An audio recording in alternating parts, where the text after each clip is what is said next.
Bonjour à tous et bienvenue.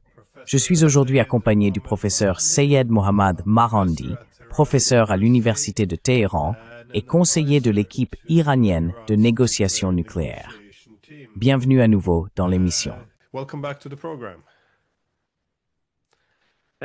Merci beaucoup de m'avoir invité, Glenn. Bien sûr, j'ai été conseiller en médias autrefois. Eh bien, il y a eu des développements intéressants récemment. Encore une fois, on se concentre souvent beaucoup sur le programme nucléaire de l'Iran. En effet, c'est pratiquement le sujet principal lorsqu'on parle de l'Iran, du moins dans les médias occidentaux. Cependant, contrairement à l'Iran, qui est signataire du traité de non-prolifération, Israël ne l'est pas. Et comme nous le savons également, Israël possède des armes nucléaires, ce qui est intéressant car, récemment dans l'actualité, on nous a dit que l'Iran avait acquis, je crois, des milliers de documents sur les programmes scientifiques, militaires et nucléaires d'Israël. Que savons-nous jusqu'à présent du contenu de ces documents? Et pourquoi est-ce important?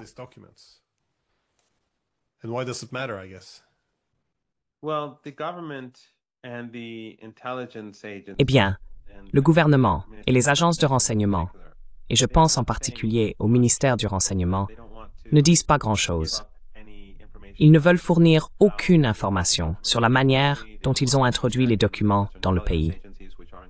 Ils ne veulent pas que les Américains et les agences de renseignement occidentales, qui coopèrent étroitement avec les Israéliens, découvrent les moyens et méthodes de l'Iran dans le domaine du renseignement.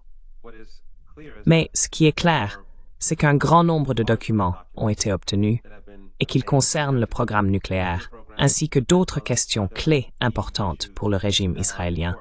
Comment le régime fonctionne, quel type d'actifs il possède et comment il interagit avec ses alliés occidentaux.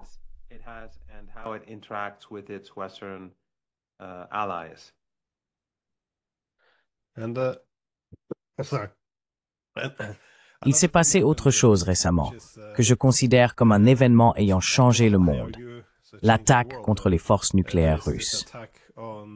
C'est tout à fait extraordinaire parce que j'aimerais avoir votre avis là-dessus. Mais il ne semble pas possible que cela ait pu se produire sans le soutien et la connaissance des agences de renseignement occidentales. Si je dis que le monde ne sera plus le même, c'est parce que nous avons franchi le pas de cibler activement les forces nucléaires russes. Dans ce contexte, et sachant qu'une grande partie des négociations sur l'Iran porte également sur la transparence, comment cela va-t-il influencer l'Iran et ses décisions? Une des raisons pour lesquelles les Russes se sont rendus vulnérables, c'est justement à cause de la transparence. Ils ont stationné leurs bombardiers à découvert pour que tout le monde sache où ils se trouvent. Mais quel impact cela aura-t-il sur l'Iran? Va-t-il désormais limiter lui aussi sa transparence? Ou comment interprétez-vous ces événements?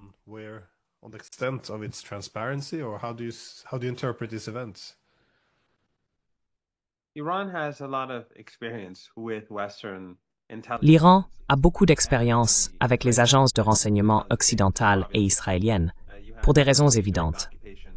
Il y a eu, notamment pendant l'occupation de l'Afghanistan et de l'Irak, ainsi que les activités des États-Unis et de l'OTAN en Syrie, via la Turquie et la Jordanie, au Liban également, dans le Caucase, en Azerbaïdjan en particulier, et en Asie centrale. Les Iraniens savent donc à quel point la coopération entre ces agences est étroite. Chaque fois que les Israéliens assassinent un scientifique iranien, cela se fait en coopération avec des agences occidentales, des ambassades occidentales et des agences de certains pays de notre voisinage. Même en ce qui concerne l'Agence internationale de l'énergie atomique, il est clair que cet organisme soi-disant international est dominé par l'Occident et qu'il est fortement influencé par le Mossad israélien ainsi que par les agences de renseignement occidentales.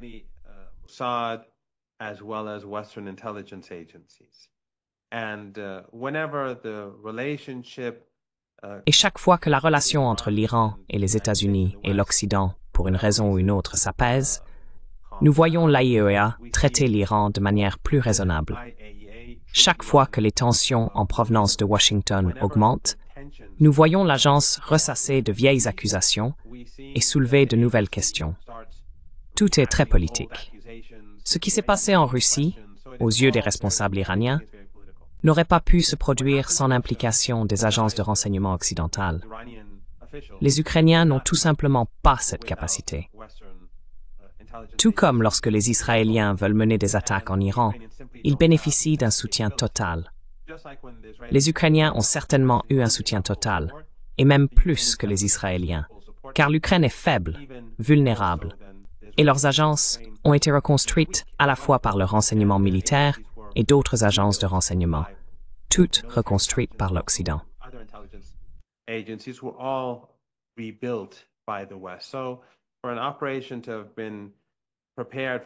Donc, qu'une opération ait été préparée pendant 18 mois sans que les Américains en soient informés, ni les Israéliens, ni les Britanniques, ces agences qui travaillent en étroite collaboration, pour les Iraniens, c'est impossible. Pour eux, il est impossible de ne pas avoir été au courant. Et le simple fait qu'ils aient frappé ces avions russes et violé des accords de longue date entre les Russes et les Américains, des accords destinés à prévenir une guerre nucléaire, montre que les États-Unis et l'Occident ne respectent pas leurs propres accords. Ils utilisent un tiers pour saper ces accords, et cela s'inscrit dans un schéma plus large.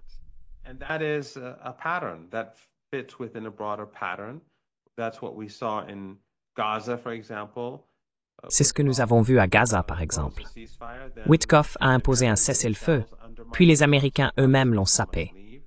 Trump a déclaré que les Palestiniens devaient partir. Les États-Unis, sous Trump, violant leurs propres accords. Ils changent de position, comme nous l'avons vu avec l'Iran. Un jour, Witkoff disait que l'enrichissement nucléaire était acceptable pour les Américains, puis il change complètement d'avis et adopte une position diamétralement opposée. Ou, comme l'ancien ministre allemand des Affaires étrangères le dirait, un virage à 360 degrés, ce qui, à mon avis, en dit long sur le fonctionnement de l'Occident. Mais de toute façon, le changement en Occident est généralement de 360 degrés quand on regarde le fond des choses.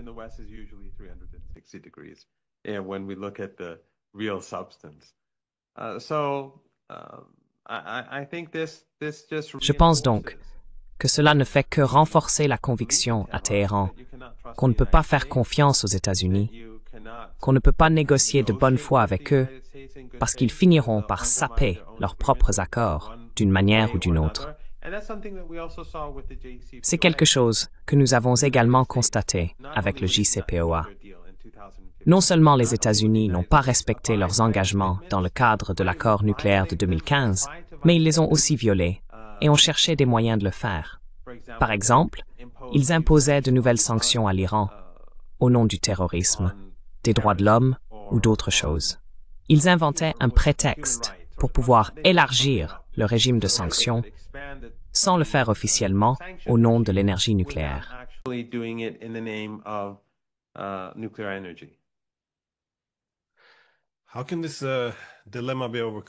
Comment peut-on surmonter ce dilemme, cependant? Car il s'agit d'un problème clé. S'il doit y avoir un accord entre l'Iran et les États-Unis, qui serait organisé autour du niveau d'enrichissement, il faudrait qu'il repose sur une forme d'inspection.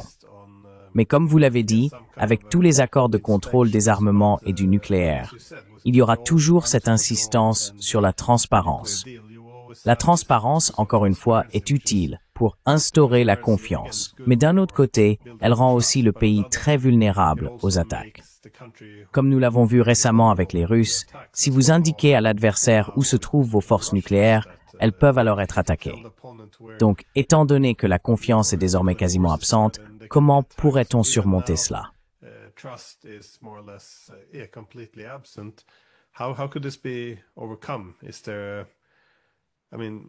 Est-ce que, je veux dire, serait-il possible que les inspections soient, s'il y avait un accord pour des inspections intrusives, réalisées par des pays comme la Russie ou la Chine, qui ne souhaitent pas voir l'Iran doté de l'arme nucléaire, mais qui ne font pas non plus partie de cette campagne anti-iranienne, qui ne veulent pas affaiblir l'Iran?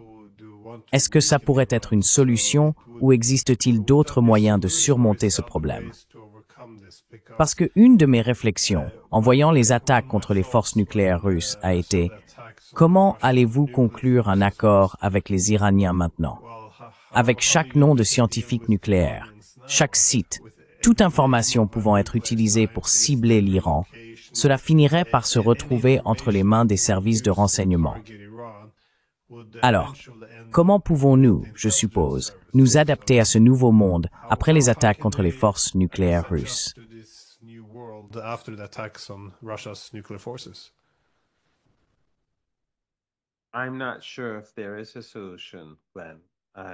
Je ne suis pas sûr qu'il y ait une solution, Glenn.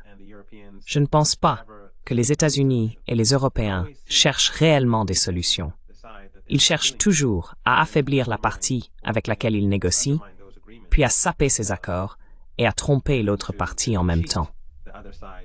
Donc en ce qui concerne l'AIEA, à laquelle j'ai fait allusion plus tôt, l'Agence internationale de l'énergie atomique, les Iraniens ont à de nombreuses reprises négocié avec cet organisme. Il y a eu des inspections et les problèmes ont été résolus. Mais plus tard, lorsque les États-Unis trouvaient une autre raison, ou pour une raison quelconque voulaient intensifier l'hostilité envers l'Iran, cet organisme international relançait ces accusations. Il ravivait ces accusations. Même si elles avaient déjà été résolues, elles étaient soudainement remises sur la table.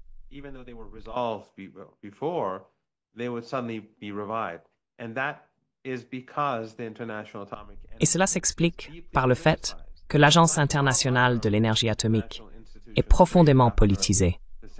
Comme toutes les autres institutions internationales créées après la Seconde Guerre mondiale, elle est dominée par l'Occident. Elles sont littéralement basées en Occident. Donc l'Occident exerce une énorme influence sur les personnes qui y travaillent. Ils ont accès aux informations qui existent dans ces organismes. Ils ont beaucoup de contrôle. Donc, c'est essentiellement utilisé comme un outil contre l'Iran. Ce qu'ils veulent, c'est que l'Iran soit constamment sur la défensive. Ils ne veulent pas que les problèmes soient résolus. Tous les dossiers qui sont clos peuvent être ouverts.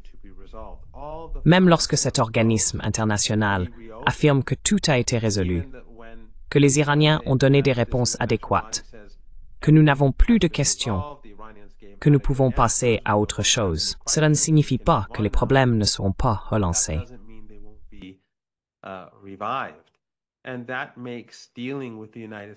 Et cela rend littéralement impossible toute négociation avec les États-Unis et l'Occident.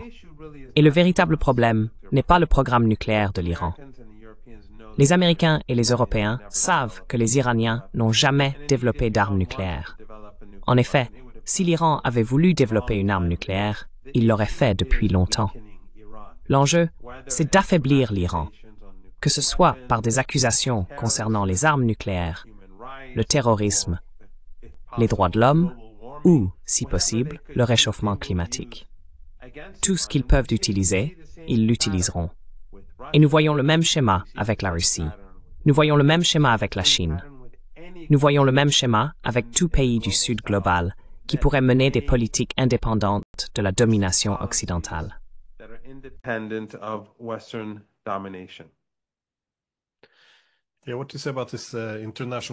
Oui, que penses-tu du fait que ces institutions internationales soient récupérées? Nous avons des exemples similaires en Europe. Encore une fois, nous avons l'institution inclusive, qui est l'Organisation pour la sécurité et la coopération en Europe. Et étant donné qu'elle inclut la Russie, elle est censée être neutre et ne pas participer à la politique de bloc que nous proposons.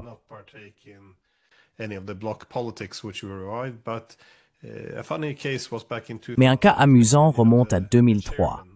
À l'époque, le président de l'OSCE était Jaap de Hoop Scheffer, un Néerlandais, et il avait proposé qu'en Moldavie, les forces de maintien de la paix russes quittent la Pridnestrovie et soient remplacées par l'OSCE, car c'est une institution inclusive, quelque chose en qui tout le monde pourrait avoir confiance. Cependant, l'OSCE aurait externalisé le maintien de la paix à l'Union européenne.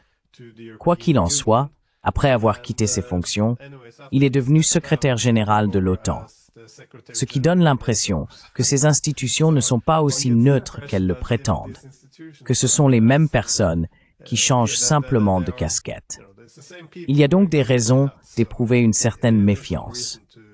Ce qui est intéressant cependant, avec ces exigences américaines, selon lesquelles l'Iran doit également abandonner son programme nucléaire civil, c'est le traité de non-prolifération. C'est le principal traité qui régit les règles de la prolifération, mais il est très spécifique. Les pays signataires ne peuvent pas acquérir d'armes nucléaires, mais ils ont pleinement le droit de développer une énergie nucléaire civile. L'Iran est signataire de ce traité. Donc à présent, ce n'est pas l'Iran qui viole le traité de non-prolifération, étant donné que personne n'a de preuve qu'il poursuit un programme d'armes nucléaires. En réalité, c'est les États-Unis qui le violent en exigeant que l'Iran ne soit même pas autorisé à avoir un programme civil. Quelle importance le droit international et les traités auront-ils après cela? Il doit bien y avoir des principes en jeu, non?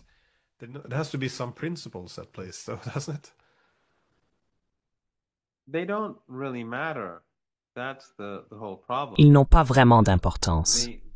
C'est tout le problème. Et c'est l'une des ironies de la situation dans laquelle nous vivons aujourd'hui. L'ordre fondé sur des règles, créé par l'Occident, est sapé par l'Occident lui-même. À mon avis, il a toujours servi leurs intérêts, car toutes les institutions, comme je l'ai dit plus tôt, les institutions créées après la Seconde Guerre mondiale, étaient biaisées en faveur de l'Occident. L'OMC est biaisé. Tout ce qui a été créé au cours des 80 dernières années, tous les organismes internationaux, sont plus ou moins des instances où l'influence occidentale est énorme.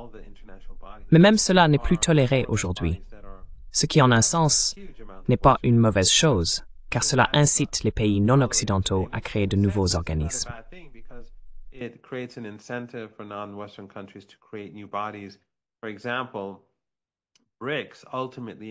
Par exemple, les BRICS pourraient finalement commencer à créer des instances dans le domaine culturel qui vont au-delà de l'économie, comme l'enseignement supérieur ou les échanges d'étudiants.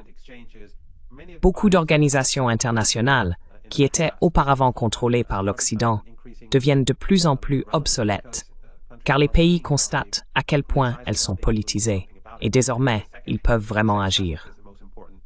Je pense que le deuxième aspect est le point le plus important. Maintenant, ils peuvent faire quelque chose. La Banque mondiale ou le FMI, on voit désormais des institutions rivales se développer. Ainsi, en abusant des sanctions et en politisant trop souvent ces institutions, l'Occident a créé une incitation pour les pays à chercher des alternatives, que ce soit dans le domaine du commerce ou ailleurs. Et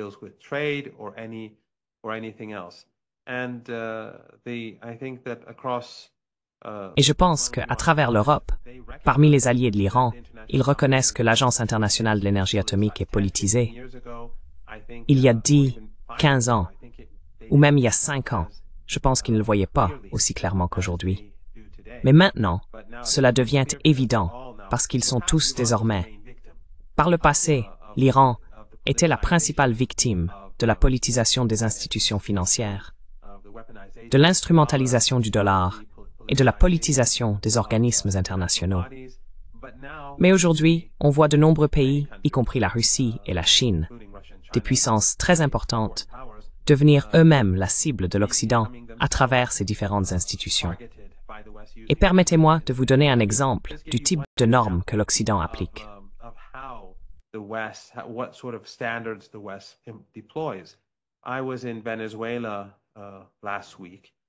J'étais au Venezuela la semaine dernière, et le pays subit de lourdes sanctions, et Cuba, qui est juste à côté, souffre sous des sanctions horribles. Alors que Cuba est écrasé par les Européens, les Américains et les Canadiens, on constate que la Syrie, sous ISIS et Al-Qaïda, a vu toutes ces sanctions levées. L'ancien chef adjoint d'ISIS et l'actuel chef d'Al-Qaïda en Syrie vont se rendre à l'Assemblée générale de l'ONU pour prononcer un discours. Donc, pendant que Cuba est écrasé, ISIS et Al-Qaïda sont accueillis à bras ouverts par l'Occident. Voilà le genre de normes avec lesquelles nous devons vivre. Mais puisque le monde change, et puisque l'équilibre des pouvoirs se déplace rapidement de l'Occident, je pense que la capacité de l'Occident à utiliser ces outils et leur impact diminue rapidement. the impact of them is rapidly decreasing. Cela reflète l'idée réaliste en politique selon laquelle les institutions internationales ne sont qu'un reflet du pouvoir. Autrement dit, elles ne sont pas indépendantes en elles-mêmes, mais reflètent la répartition internationale du pouvoir. Je suppose qu'une partie du problème après la guerre froide était que tout le pouvoir, du moins dans les années 90, était concentré en Occident. Les États ne se contraignent pas eux-mêmes. Ainsi, ces institutions internationales imposent plutôt des contraintes et des limitations aux autres, mais pas là où réside le pouvoir. Cela corromprait et détruirait bon nombre de ces institutions, car elles ne respecteraient pas réellement les objectifs ou les mandats qui leur ont été confiés. Ma dernière question, cependant, concerne, comme vous l'avez dit, le fait qu'une grande partie du programme nucléaire vise à affaiblir l'Iran.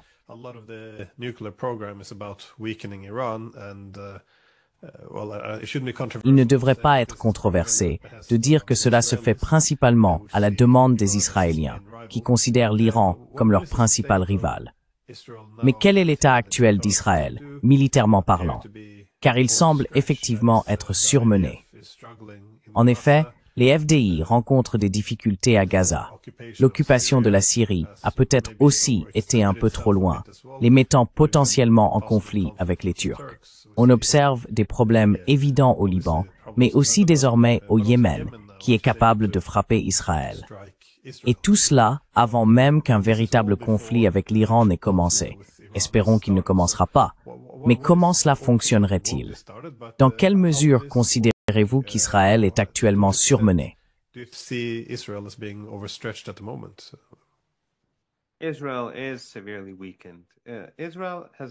Israël est gravement affaibli. Israël n'a jamais été une entité puissante. C'est un mythe qui est constamment répété dans les médias occidentaux. Ce régime dépend entièrement de l'Occident pour tout ce qu'il fait. Toutes les campagnes de bombardement menées à Gaza, massacrant des familles jour et nuit, ce sont des bombes américaines. Ce sont des armes occidentales qui leur sont fournies. Ils reçoivent une aide à la fois directe et indirecte, qui est bien plus importante, et ils bénéficient d'une couverture politique. Les médias occidentaux, bien sûr, tentent aussi de leur offrir une couverture, même si cela devient de plus en plus problématique, car les gens voient clair à travers la propagande.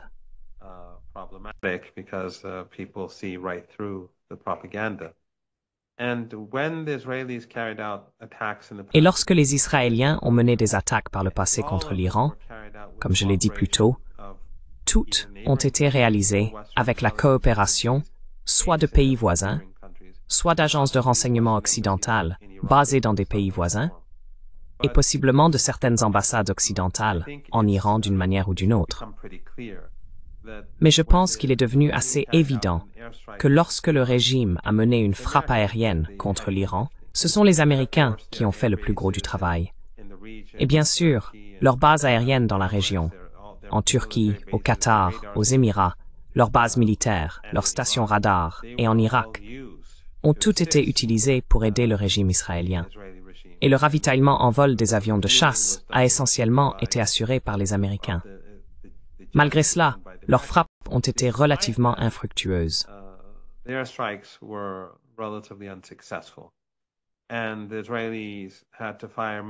Et les Israéliens ont dû tirer des missiles depuis 100 km des frontières iraniennes. Ces missiles ont de petites ogives et leur capacité à causer des dégâts est limitée. Ils ont également découvert que les systèmes radars iraniens étaient très puissants.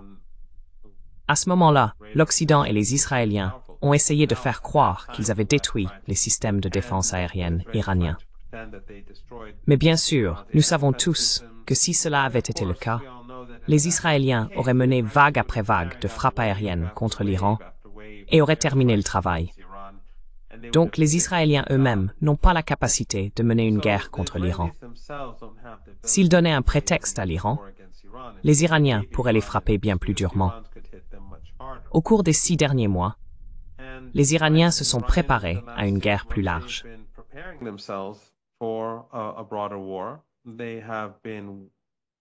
Ils ont investi beaucoup d'argent dans les défenses aériennes, mais aussi dans leurs programmes de missiles et de drones, et surtout dans les frappes de précision. Les Iraniens se préparent donc à une certaine forme d'implication des États-Unis. Je pense que cela fait partie de leurs calculs. C'est aussi bien sûr un moyen de dissuasion, se préparer. Mais s'il y a une attaque du régime israélien, elle devra se faire avec le plein soutien américain et indirectement le soutien régional. Même si le Qatar et la Turquie ne sont peut-être pas directement impliqués, ils permettent néanmoins aux Américains d'utiliser leurs bases contre l'Iran, ainsi que d'autres pays. Les Israéliens ne peuvent donc rien faire seuls, mais les Iraniens riposteraient très durement.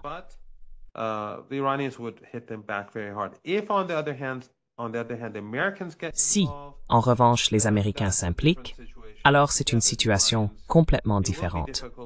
Pour les Iraniens, ce sera difficile pour les Américains, car je pense que ces régimes familiaux arabes de la région du Golfe Persique feront probablement pression pour que les Américains n'utilisent pas leurs bases, parce que si elles sont utilisées, ils feraient partie de l'agression. Et je pense que cela signifierait la fin de ces régimes.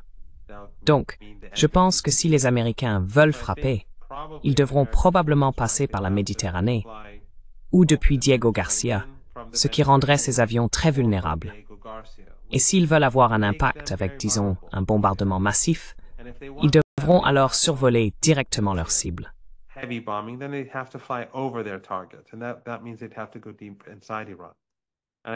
Et cela signifie qu'ils devraient pénétrer profondément à l'intérieur de l'Iran.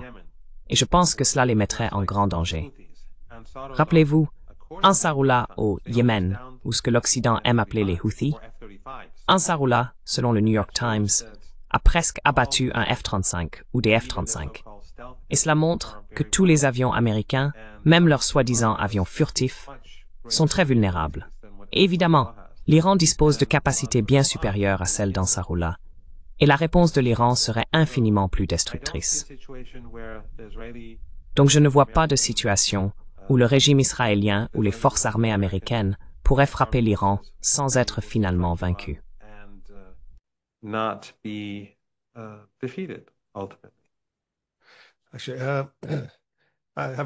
En fait, j'ai une toute dernière question.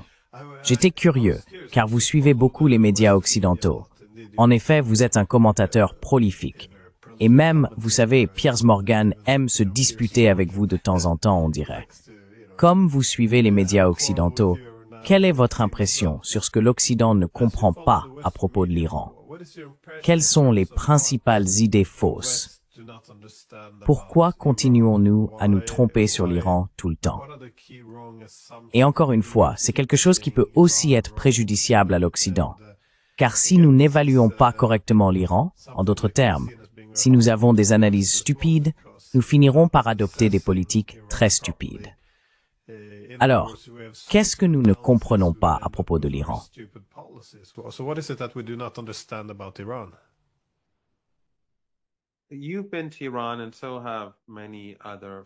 Vous êtes allé en Iran, tout comme de nombreux autres amis. Des journalistes occidentaux, issus des grands médias occidentaux, se rendent également en Iran. Lors de conversations privées, ils tiennent un certain discours, mais dans leurs documentaires ou leurs reportages, ils sont très différents de ce qu'ils disent en privé. En fait, ils répètent essentiellement ces récits. La raison, c'est l'argent. C'est parce que ces groupes médiatiques ne sont pas des organisations indépendantes qui cherchent à diffuser la vérité. Ils sont étroitement liés au pouvoir.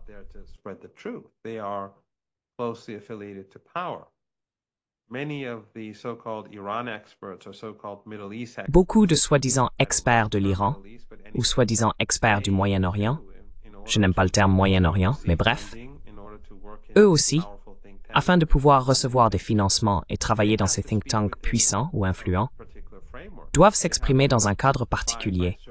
Ils doivent respecter certains récits. Ainsi, les experts, les médias, tous travaillent dans le cadre d'un récit particulier. Et même s'ils sont confrontés à la vérité, ils continueront à répéter les mêmes récits, peut-être avec quelques nuances, mais ce sera toujours la même chose. Et je pense que c'est le problème de l'Occident. Ils ne peuvent pas dépasser les récits qu'ils ont créés. parce qu'ils estiment que ces récits servent leurs intérêts. Because they feel that they are in their interest. And it also makes them feel better, their sense of moral superiority. Et cela leur donne aussi meilleure conscience, leur sentiment de supériorité morale. Même s'ils commettent un holocauste, leur sentiment de supériorité à tous égards est renforcé par ces récits, par l'altérisation de pays comme l'Iran et d'autres. Et bien sûr, cela conduit aussi à des erreurs de calcul, car si l'Iran est présenté comme inférieur, comme maléfique, etc., il est aussi décrit comme arriéré, incompétent, comme un régime, ce qui signifie qu'il est instable et pas vraiment légitime, et donc il ne va pas durer.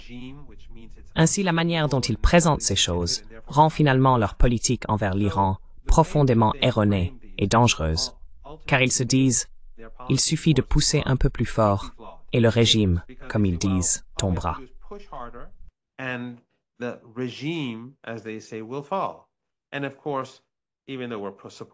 Et bien sûr, même si nous soutenons des génocides et des holocaustes, et que nous détruisons pays après pays, nous restons les gentils, et eux les méchants, parce que selon ces récits, ils sont considérés comme inférieurs à nous. Cela leur donne donc un sentiment Cela leur donne en quelque sorte le sentiment d'être justifiés, que même lorsqu'ils détruisent l'Irak, ce n'est pas un crime, c'est une erreur. La politique était une erreur. Lorsqu'ils ont détruit la Libye, c'était une politique erronée. Lorsqu'ils utilisent Daesh et Al-Qaïda en Syrie, c'est parce qu'Assad est le méchant, même si les outils qu'ils emploient sont les pires possibles sur cette planète. Mais ils continuent à le justifier à travers ces récits.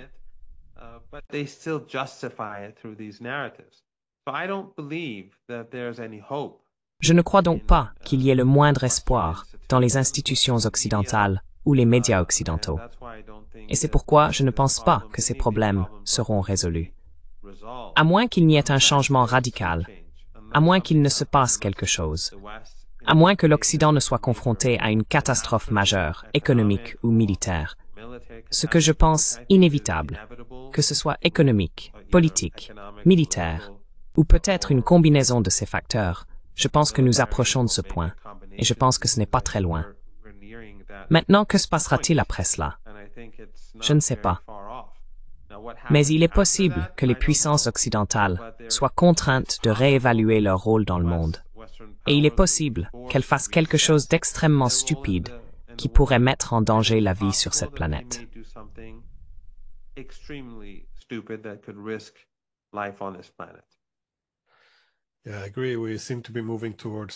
Oui, je suis d'accord. On semble se diriger vers une sorte de dénouement, car cela n'est plus tenable. Mais c'est intéressant, cette perception de la faiblesse du régime iranien. Parce qu'on dit la même chose des Chinois et des Russes. On part du principe qu'ils tiennent à peine debout et qu'il suffirait de les pousser un peu plus fort pour qu'ils s'effondrent. Cette prémisse sous-jacente est intéressante. En Europe, par exemple, le président russe est le dirigeant le plus populaire. Aucun autre dirigeant n'atteint 80-85% dans les sondages. Le gouvernement chinois aussi bénéficie d'une grande légitimité, mais il est impossible de rompre avec le récit officiel. Je pense que c'est une erreur fondamentale que j'ai commise en vivant ici en Occident. Croire qu'il suffisait d'apporter un argument bien étayé pour que les gens comprennent le contre-argument.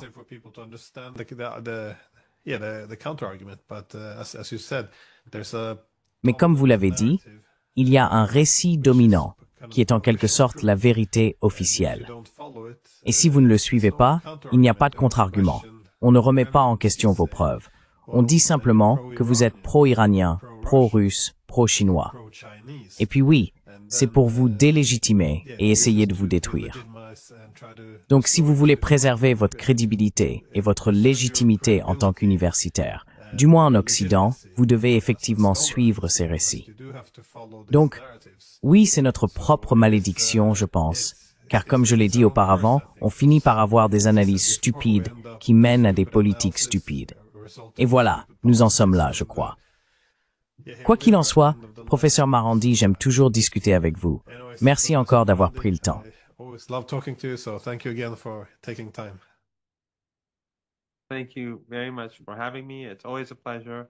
Merci beaucoup de m'avoir invité. C'est toujours un plaisir. Et je crois que votre excellent travail a encore un impact important, et le monde est en train de changer. Je pense donc que l'emprise de ces institutions et de ces centres de pouvoir sur l'opinion publique en Occident et dans le monde entier est en déclin. Nous devons redoubler d'efforts, montrer à davantage de personnes les failles de leur logique et l'inhumanité de leur politique. Je pense que, de plus en plus, les gens vont se réveiller et j'espère que nous verrons un avenir meilleur pour tous. Merci. Everyone. Thanks.